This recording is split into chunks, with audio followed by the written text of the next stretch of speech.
नमस्ते सर्व ताईंना. तर जसं तुम्ही बघत आहात, तर आज आम्ही आलो होतो अकोला येथे.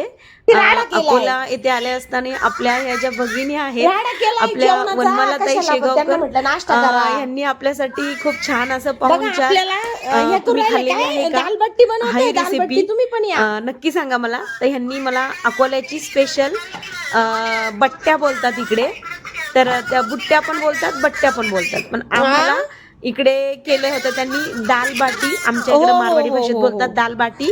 तर त्या बाट्या बनवलेल्या होत्या बघा. त्याची बाट्याची रेसिपी आहे आणि त्याची बनवण्याची पद्धत आहे. तर ती मला एवढी जास्त काही भारी येत नाही, म्हणून त्याचं पीठ मळण्यापासून त्याची प्रोसेस आणि ते कशा बनवतात हे आम्हाला वनमालाताईंनी शिकवलं. खूप छान प्रोसेस आहे आणि खूप छान स्वभाव आहे त्या ताईंचा. म्हणजे ऑलमोस्ट अकोला जिल्ह्यातील सगळ्या भगिनी माझ्या एवढ्या मायाळू आहेत आणि एवढ्या म्हणजे काही सांगू शकत नाही. अगदी नको नको म्हणत असताना फक्त म्हटलं ताई चहा पोहे करा, तरी ताईंनी ऐकलं नाही आणि आम्हाला मस्त जेवणाचा बेत आखला.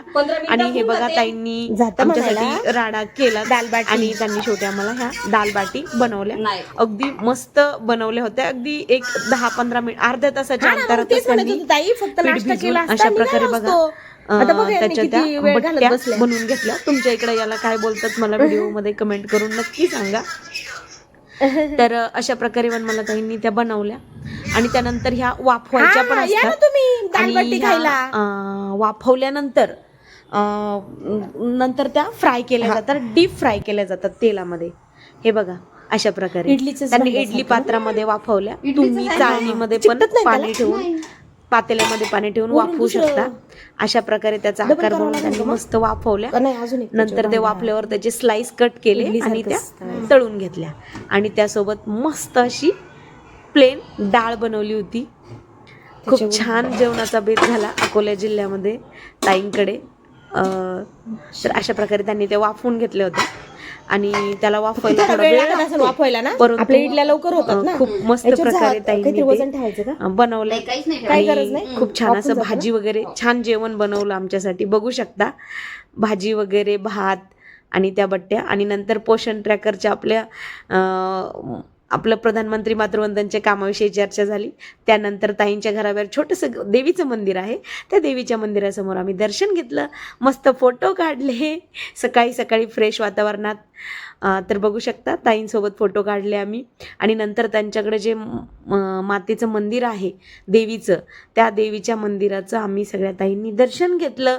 खूप छान वाटलं सकाळी सकाळी दर्शन घेऊन. आणि दर्शन झाल्यानंतर आम्ही निघालो अकोल्याकडे, अशोक वाटिकामध्ये, जिथे आपली सभा होती. तर महिलांनी आपलं स्वागत केलं तिथे गेल्यानंतर. अनपेक्षित होतं, खूप मस्त असं टाळ्यांच्या गजरात. खूप छान वाटतं की आपण प्रामाणिकपणे काही एखादं काम करतो त्यावेळेस महिला आपला सन्मान करतात, आपल्या भगिनी.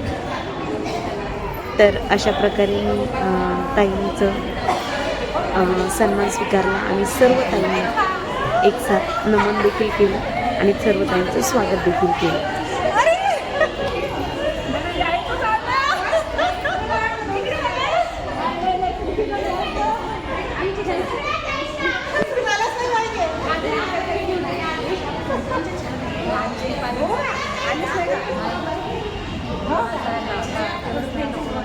सर्व ताईंचं स्वागत स्वीकारल्यानंतर बोर्ड वगैरे लावले आपल्या संघटनेचा, कारण आम्ही उशिरा आलो होतो थोडंसं. महिला अगोदर येऊन थांबल्या होत्या. रेकॉर्ड ब्रेक गर्दी होती, सुरुवातच होती, अजून महिला येतच होत्या. त्यानंतर बोर्ड वगैरे लावला, जागा शोधली आणि त्यानंतर सर्वात पहिले महात्मा फुले व सावित्रीबाई फुले यांच्या प्रतिमेला हार घालून, पुष्पगुच्छ वाहून आम्ही प्रतिमा पूजन करून कार्यक्रमास सुरुवात केली. तदनंतर डॉक्टर बाबासाहेब आंबेडकर यांच्या प्रतिमेस अभिवादन करून, कॅन्डल लावून त्यांच्या स्मृतीस अभिवादन करून कार्यक्रमास सुरुवात केली. भव्य अशा गर्दी जमली होती. महिलांना परिवर्तन हवंय यावरूनच दिसतंय. त्यानंतर ताईंनी छोटासा सत्कार केला माझा, हळदी कुंकू केस झालं आणि तदनंतर शाल श्रीफळ देऊन छोटासा सत्काराचा कार्यक्रम फॉर्मॅलिटी म्हणून केला. आम्ही सत्कार स्वीकारत नाही, परंतु ताई ऐकत नव्हत्या. नंतर आपल्या उपाध्यक्ष मॅडमचा देखील ताईंनी सन्मान केला. आपल्या खजिनदार ज्या आहेत जयश्रीताई टेमकर यांचा देखील सन्मान केला आणि नंतर ताईंनी आपापले मनोगत व्यक्त केले.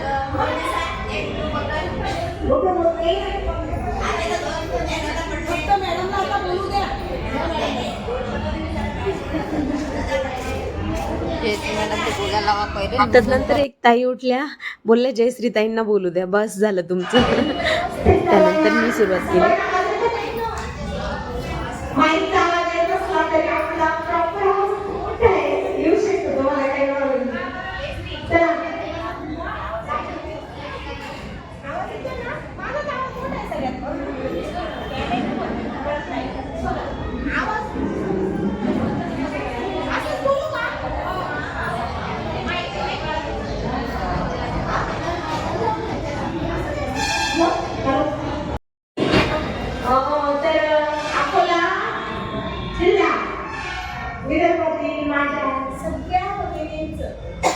आपल्या नवीन संघटनेतर्फे हार्दिक हार्दिक हार्दिक असं स्वागत करते.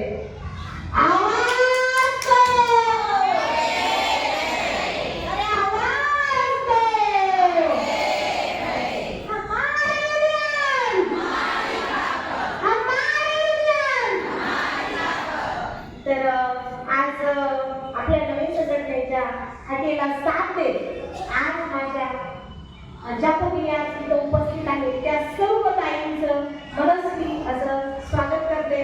आज सगळ्यांनी मला कळलं की ताई काही ताई फक्त तुम्हाला बघायला येणार आहे. ऐकूनच खूप आनंद झाला की परमेश्वर नाते पण अशी जोडतो, अंतर 500-600 किलोमीटर आहे, पण बघितलं आणि भेटलं की मन इतकं भरून येतं, ऊन दरपून येतं आणि एवढं प्रेम कोणाच्या नशिबी नाही, एवढं प्रेम तुम्ही माझ्या नशिबात दिला आहे, एवढा विश्वास दिला आहे, याबद्दल खरोखर मी तुमची आभार व्यक्त करते. आज बाबासाहेब डॉक्टर बाबासाहेब आंबेडकरांच्या प्रतिमेला वंदन करून एक भीमकन्या तुमच्या समोर आहे.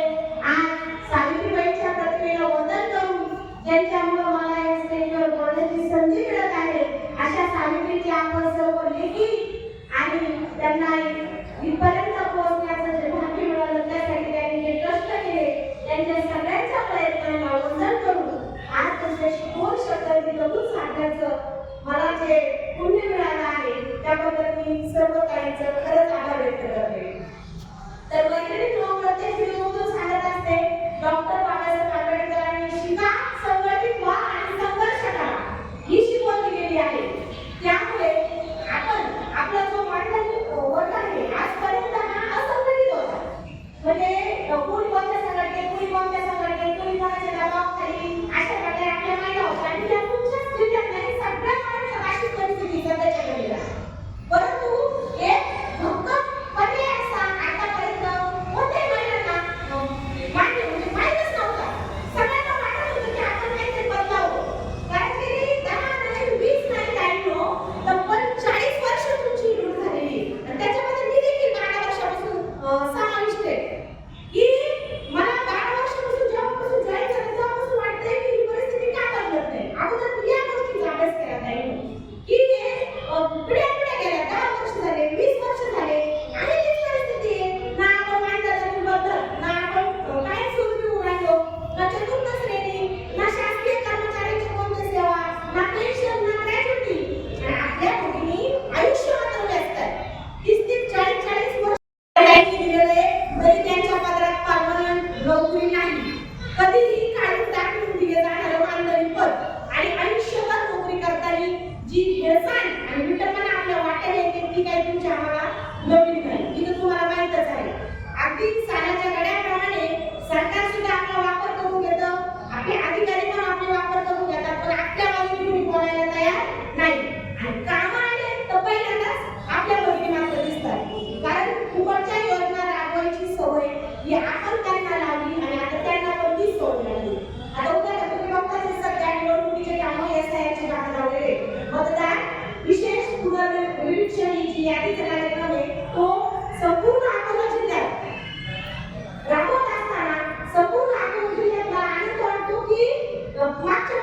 आपण येत होतो त्यावेळेस पाठवची आणि काही काही जॉईन केली होती. तर फक्त पूर्ण अकोल्याची पाठवून असा एकमेव तालुका होता का ज्यांनी 100% या कामाला विरोध दर्शवला होता आणि बहिष्कार केला होता. तर त्यांचं खूप कौतुक वाटलं की जेवढ्या 150 मुलींना ऑर्डर आली की त्यांच्या सैनिकांनी त्यांनी निवेदन दिलं होतं आणि अक्षरशः सिडीनो हात जोडून विनंती करून मला पोहोचला होता की मॅडम सगळीकडे काम चालू आहे पण पाठवून तालुक्याने कामाला हात लावलेला नाही. माझा 15 दिवसाचा कार्यक्रम आहे मॅडम तुम्हाला हात जोडतो मी काही करत नाही समजून सांगा. माझे शेवटचे 15 दिवस राहिले रिटायरमेंटचा कार्यक्रम उद्या आहे ओके साहेबांचा तुम्ही त्याला पण या पण महिलांचं तुम्ही काहीतरी करा मॅडम. मी महिनाभर त्यांच्या शाळेच्या कामातून सुटका देते पण एवढं काम त्यांना करायचं. मग तुम्ही चर्चा केली शक्यतो आता सगळ्यांनी नकार दर्शवलेलाच होता पण काही गोष्टी कशा असतात थोडे प्रशस्त ऐकायचे असतात. तर तुमच्या मला शंका असेल मॅडम आपण खूप विरोध केला या कामाला शूटिंग का करायला लागलं आपल्याला बीएल असेल बीएल सहाय्यक असेल तर काय झालं तर अकोल्याच्या पण श्री मॅडमने आधी महिला गेल्या होत्या अकोल्याच्या पण श्री मॅडमचा फोन आला होता त्यांनी पण सेम तसं सांगितलं मॅडम आमचा खूप दबाव येतोय वरती आणि आम्हाला नोटीस काढणार आहे किंवा आमची त्याच्यामध्ये म्हणजे महिला काय करते असं एक दूर नाही त्यांचं. तर मग तुम्ही काहीतरी रिक्वेस्ट करून कुठेतरी तुम्ही मध्यवर्ती झाला आणि काम करायला महिलांना थोड्याफार कामात ठेवा. मग माझी अशी बोलली की त्या पण पाठवूनच्या पण मग त्यांना सांगितलं की तुम्ही अंगणवाडीत जायचं नाही. ज्यांना अंगणवाडीला आहे त्यांनी 2-3 दिवसातून एकदा अंगणवाडी जायचं सही करून द्यायची आणि ते पण बरोबर फिरायचं नाही. शाळेत जायचं ग्रामपंचायतीत जायचं फॉर्म फक्त भरू लागा. गावोगावी घरोघरी हिंडायचं नाही. पाण्या पावसाचे दिवस आहे वाड्या वस्तीवर अंगणवाडी ताई बदलली जाईल ते सुरक्षेचा प्रश्न आहे आणि आपल्यातलं कुठे गेलं तरी शासनाला फारशी सोय दिसत नाही. आपलं एक केलं तरी त्यांचे 10 होणे याचही म्हणतात नाही करणं सोडून द्या. आपण म्हणलो की आम्ही आम्हाला विश्वास असतो. मला लाखोंची गर्दीच नको अकोल्यातून हजारोंची गर्दीच नको. हजारोंमधून 100च आहे पण या अशा माझ्या प्रामाणिक मावल्या मला पाहिजे. त्यामुळे त्या अकोल्याच्या रूपाने मला भेटलेल्या आहे आणि मला नक्कीच विश्वास वाटतो की आपण परिवर्तन अकोल्यातून नक्की करणार आणि त्या प्रस्थापितांना दाखवून देणार की आम्ही हम किसी से कम नहीं लढेंगे और जीतेंगे. ही महिलांची ताकद आहे. 40 वर्ष लुटले त्या 5,000 त्या 4,000 त्या 3,000 1 रुपयाची पावती मला भेटली नाही. का नाही करायला दिली? आपण आज आंदोलन ठेवलं तुम्ही 100 जणी आंदोलनाला आल्या तुमच्या स्वखर्चाने आल्या स्वतःचा वेळ घालून आल्या अंगणवाडीचं काम म्हणून आल्या मानधन पण वाजा होतं मग तुम्ही लढायला का जायचा? वाढीव आणि मानधन वाढलं तर आपण आंदोलन करून मानधन वाढवतो. मग वाढीव 1-1 महिन्याचं मानधन कशासाठी द्यायचं? काय द्यायचं? कोरोना काळात मानधन मिळालं का आपल्याला? संप कोणाला विचारून मागे घेतला? 2 महिने संप केला आणि 4 महिने संप झाला असता का संप मागे घेतला? सदस्यांना विचारात घेणं खूप गरजेचं आहे. तुमच्या जीवन संघटना चालती तुमचा विचार घेणं गरजेचं आहे. ज्या वेळेस इकडून पाठवच्या भूमीकडे हाताई आपण बघू त्यावेळेस साहेबांनी म्हटलं की साहेब घेतील महिला का टेन्शन महिलांचा विचार घेऊन मी चालणार नाही. स्वतःची मनमानी करणारी आपली संघटना नाही आणि आज तुमचं मनातला जो आवाज आहे तो आपल्या संघटनेने या स्पीडवर आणलाय. आजपर्यंत थोडी हिंमत करायची नव्हती आपल्या संघटनेने केली यांना आपण नक्कीच दाखवून देऊ की तुमच्या जीवावर आम्ही लढणार नाही. आमच्या हक्कावर आमच्या स्वतःच्या जीवावर आम्ही लढू शकतो. जरी महिला आहेत आम्ही आपला नाही आम्ही सबला आहे या आपण त्यांना दाखवून देऊ आणि त्यांचा गैरसमज दूर करू. युट्यूबची संघटना असून ही स्वतः ग्राउंड लेवलला काम करणारी संघटना आहे. मंत्रालयापर्यंत जाणारी संघटना आहे. गल्ली तो खूप विषय होता याप्रमाणे अकोल्यामध्ये राज्य कोणी करेल महाराष्ट्रावर राज्य करणारी आज एक नवीन एक संघटना असली आणि याला तुमच्यासारख्या बहिणींची साथ मिळाली आणि विश्वास मिळाला. आज तुम्ही पावती स्वरूपात संघटनेला भक्कम करण्यासाठी 500 रुपये सीडीला 300 रुपये मदतनीस एवढी रक्कम आपण घेतोय ही वार्षिक आहे आणि या व्यतिरिक्त आपली संघटना तुमचं 10,000 मानलं वाढू 5,000 वाढू या व्यतिरिक्त रुपयामाने संघटना घेणार नाही आणि तुम्ही रुपयाच्या व्यतिरिक्त कोणाला द्यायचा तुमची लूट मी आता मुलांना नाही तुमच्या कष्टाचा रुपया कोणाला द्यायचा नाही आणि तुमच्या लेकरा बाळाचा तळका कोणाला द्यायचा नाही. ज्यांनी घेतलेला आहे त्यांना तो रितसर तो त्याचा करता तो करता वरती बसलेला तो सगळा हिशोब करणार. 30 वर्ष 40 वर्ष काय लुटले किती घर बांधले बंगल्या बांधले गाड्या बांधले सगळे पैसे त्यांची सुद्धा तुम्हाला नाही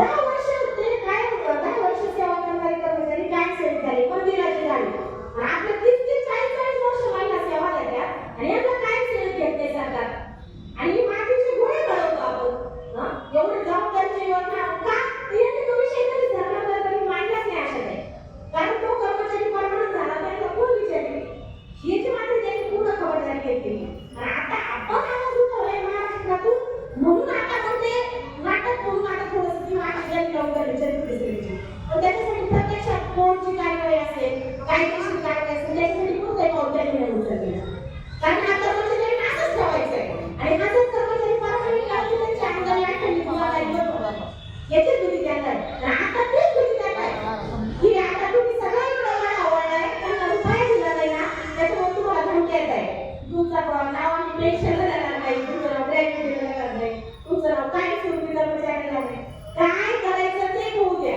तुमचं थोडं जरी नुकसान झालं तर त्याला जबाबदार आमची संघटना आहे पण तुमची फसवणूक होऊ देणार नाही आणि तुम्हाला किती ठिकाणी सगळ्या नादाला जाऊ देणार नाही कुठेही कुठल्याही संघटनेला 1 रुपया तुम्ही कामाचा द्यायचा नाही आणि दिला तर त्याची रितसर पावती घ्यायची एवढं मात्र तुम्ही जागरूकता दाखवा तर आज तसेच आपण अकोल्यामध्ये जेवढे पण जिल्हे असतील तालुके सॉरी अकोला जिल्ह्यात जेवढे पण तालुके आहेत त्या ताईंनी आम्हाला आज इथे येण्याची संधी दिली मला तुमच्या सर्वांना भेटून खूप आनंद झाला खूप छान मायाळू असं सगळ्या माझ्या ताई 500-600 किलोमीटर नुसतं रस्त्याचं अंतर आहे पण तुमचं आमचं अंतर आहे एकदम हृदयाशी हृदय जोडून एकदम भरून आपण तुम्हाला बघून आणण्यात तयार झाले त्यांना माझा शब्द आहे 100% तुम्हाला ग्रॅज्युएटीची रक्कम मंजूर होऊन झालेली ग्रॅज्युएटीची रक्कम आपण देतोय जवळपास तुमची जेवढी सेवा झालेली आहे तेवढ्या तुलनेत तुम्हाला 2 ते 2.5 लाख रुपये ग्रॅज्युएटीची एकदम भेटताय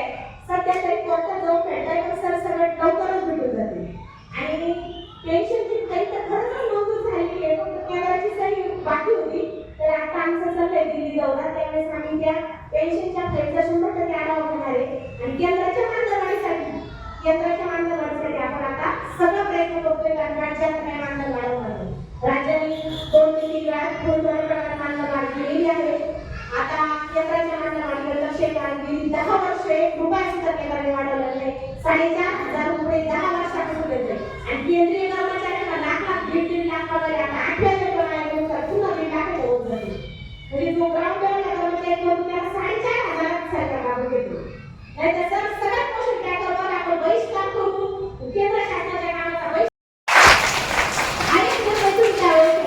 संपूर्ण महाराष्ट्रात आंदोलन करू की आपल्याला पोषण पॅकेजवर बहिष्कार टाकल्याशिवाय 4,500 मानधन बसवणार नाक दाबल्याशिवाय कोण ओळखणार काय ना पोषण पॅकेजवर केले तुमचं मानधन जमा होणार नाही अजिबात नाही कारण तुम्ही रोज शाळेत जा हजेरी भरा अभ्यासक्रम फोटो काढून द्या मोबाईलमध्ये आहार वाटप करा मुलांना शिकवा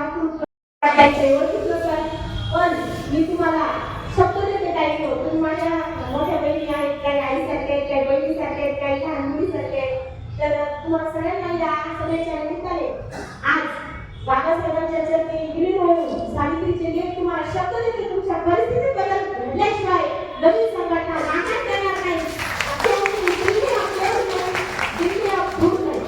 नक्कीच हे शब्द तुम्हाला आजच्या ज्यांना थोडासा 5-10 मुलांचा त्यांना 2,000 रुपये आणि 100-150 मुलांचं काम करून 1 रुपया येत नाही काय म्हणतात हा पण तेच ना ते आणि चुकीचं आहे आता माझं सर्व एज्युकेशन केलं तर जवळपास 1 वर्षापासून तिसऱ्या पाहिजे पण गेल्या वर्षी 1 रुपया नाही आला आणि जानेवारीपासून 2,000 आले काहीच बदल नाही त्यामुळे असं बऱ्याच म्हणजे मला लक्षात आलं की प्रोत्साहन करण्याचं मान नाट्यशास्त्र चुकीचं आहे आणि काही ताईंना 100% तुम्ही लढायला तयार असाल तर तुम्ही संघटनेच्या मोठ्या प्रमाणात सदस्य व्हायला येतो कारण की या सदस्यत्वाशिवाय आपण 1 रुपया खर्च घेत नाही आणि नवीन संघटनेला कुठलाही काम वाढवत नाही आपण स्वतः आठवड्याची कार्यक्रम माहिती त्यामुळे फक्त आपल्या वार्षिक वर्गावर आपली संघटना चालू आहे कोणताही केस असेल मंत्रालयाने योग्य असतील दिल्ली दौरा असेल या सगळ्या गोष्टी आपल्याच रकमेतून होणार आहे तो तुमच्या रकमेचा 1 रुपयाचा हिशोब तुम्हाला आहे तुमच्याकडे पावती स्वरूपात त्याच्यामुळे तुमचा 1 रुपया सुद्धा कुठेही वाया जाणार नाही याचाही मी तुम्हाला शब्द आज देते आणि या ठिकाणी हा प्रोत्साहन खर्चाचा एक विषय महत्त्वाचा आहे ज्वाळ्याचा आहे की असं निदर्शनास आले की प्रोत्साहन खर्च हा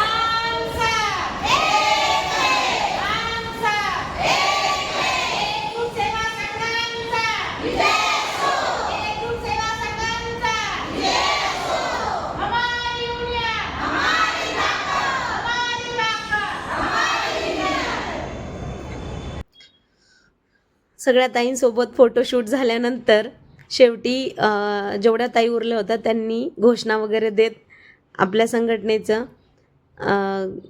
नाव एकदम पूर्ण अकोला जिल्ह्यापर्यंत जाईल असं केलं. नंतर शेवटी ताईंनी फोटो काढले. फोटोंचा मोह शेवटपर्यंत आवरत नाही आणि सगळ्या ताईंसोबत फोटो काढता काढता मलाही फोटोंचा मोह आवरेना. मग बुद्ध मूर्ती, आंबेडकरांची मूर्ती आणि बाहेर जे वातावरण होतं त्यासमोर मी देखील फोटो काढले आणि कार्यक्रमाची सांगता झाली.